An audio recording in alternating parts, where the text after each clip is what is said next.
What's going on, everybody? This is going to be the first video where we actually get some work done on Project J. Today, as you can see, it's up on jack stands. That's because we're going to do some suspension work. After taking a look at the underside of the car, there are some suspension components and some bushings that need to be replaced. Bushings are cracked or dried out. I've already gone ahead and swapped out the lower control arms with new units. We do need to change the spring perches, which is going to be a pain because we have to compress the spring, and I hate compressing these springs on these cars. The spring compressors just don't grab it right, and then it just starts twisting, and it's an unsettling thing to do. I would much rather do what I did in the last video. This is how not to remove coil springs.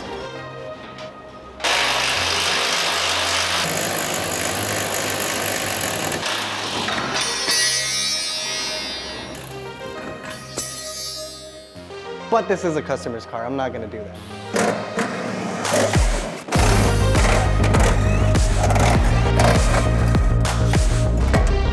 Now we have a good visual of our spring. Time to do the scary part. They do make a spring compressor that'll make this 10 times easier. It basically acts as the shock, bolts into the spring perch, and pulls the whole assembly up together as one. I don't have one of those, so we're just gonna have to make do.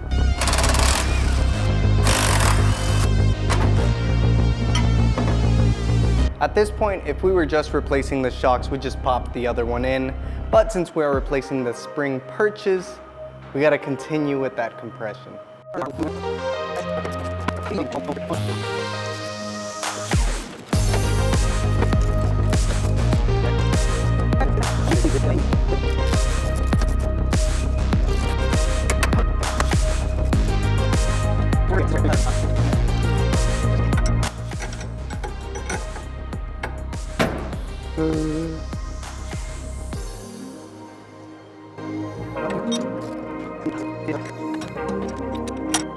So, a big deja vu moment. The spring is finally out.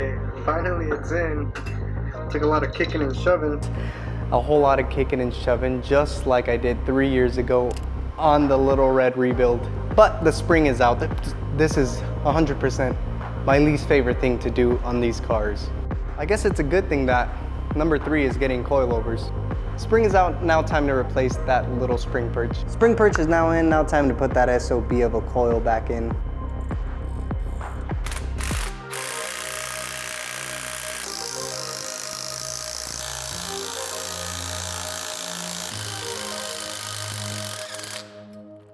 So I'm no longer gonna mess with that spring compressor. It's just too awkward and weird to work with it. There's not enough room to put the clamps evenly on both sides, so then they both just end up shifting to one spot, which kind of kinks the spring one way. Anyway, I'm not gonna use it. We found this shock absorber. Let's see what we can do with it.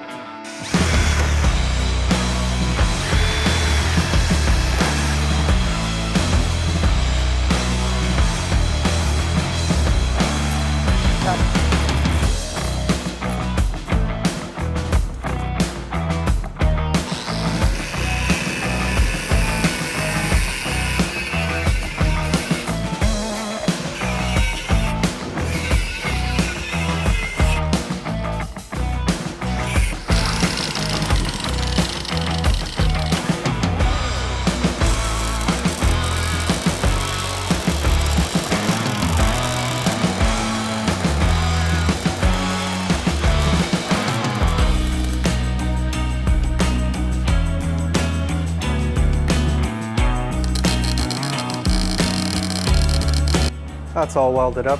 Might not be the prettiest, but I think it'll do.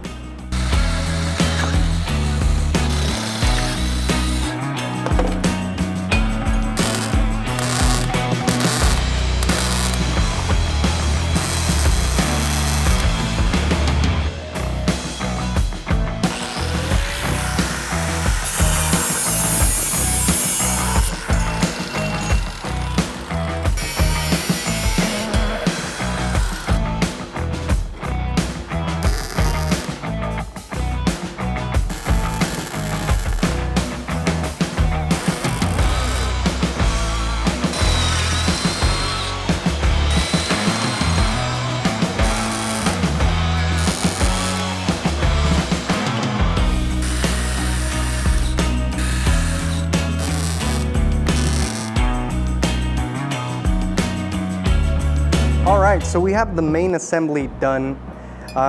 Definitely not pretty, but I think it'll get the job done. At the top, I ran a bead of weld where it met the fillers.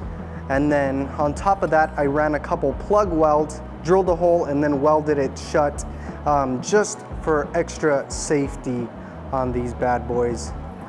But now all that's left to do is to make the bracket for the top, and I think we're good to go.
All right, so we're about done with this contraption that we've made. So, quick rundown. We got the shock assembly that has some fillers all the way up to the threaded portion, and the bracket that we just made is this one right here. This is gonna go with the top shock tower mount. The bracket is gonna go in there. We have 2 thrust washers and a big ass nut. So all this together should squeeze down the shock using the spring perch to pull it up. This is way more threads than we need, but we're gonna see if it actually works or if we have a catastrophic result. Well, it's time to find out. So we're gonna attach the spring perch to the homemade spring compressor.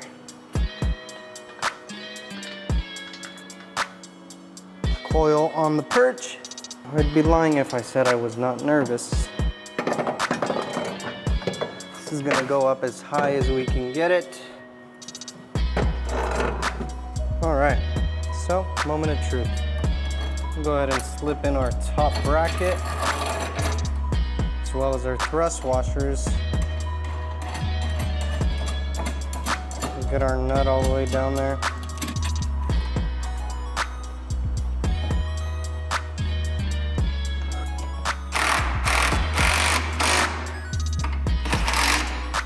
We'll put a bit of anti-seize on the threads as well as the thrust washers.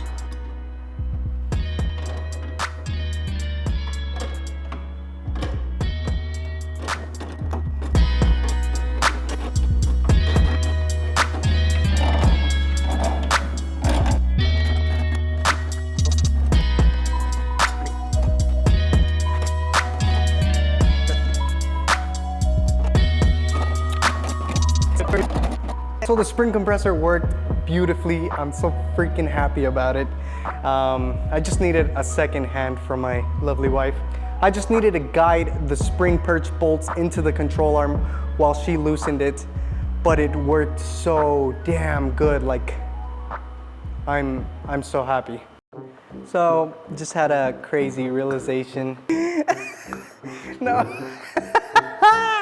Oh, okay. So good news is that the spring is in, but bad news that it's gonna have to come out again because I realized I put the old spring perch back in rather than the new one that's sitting here on my table.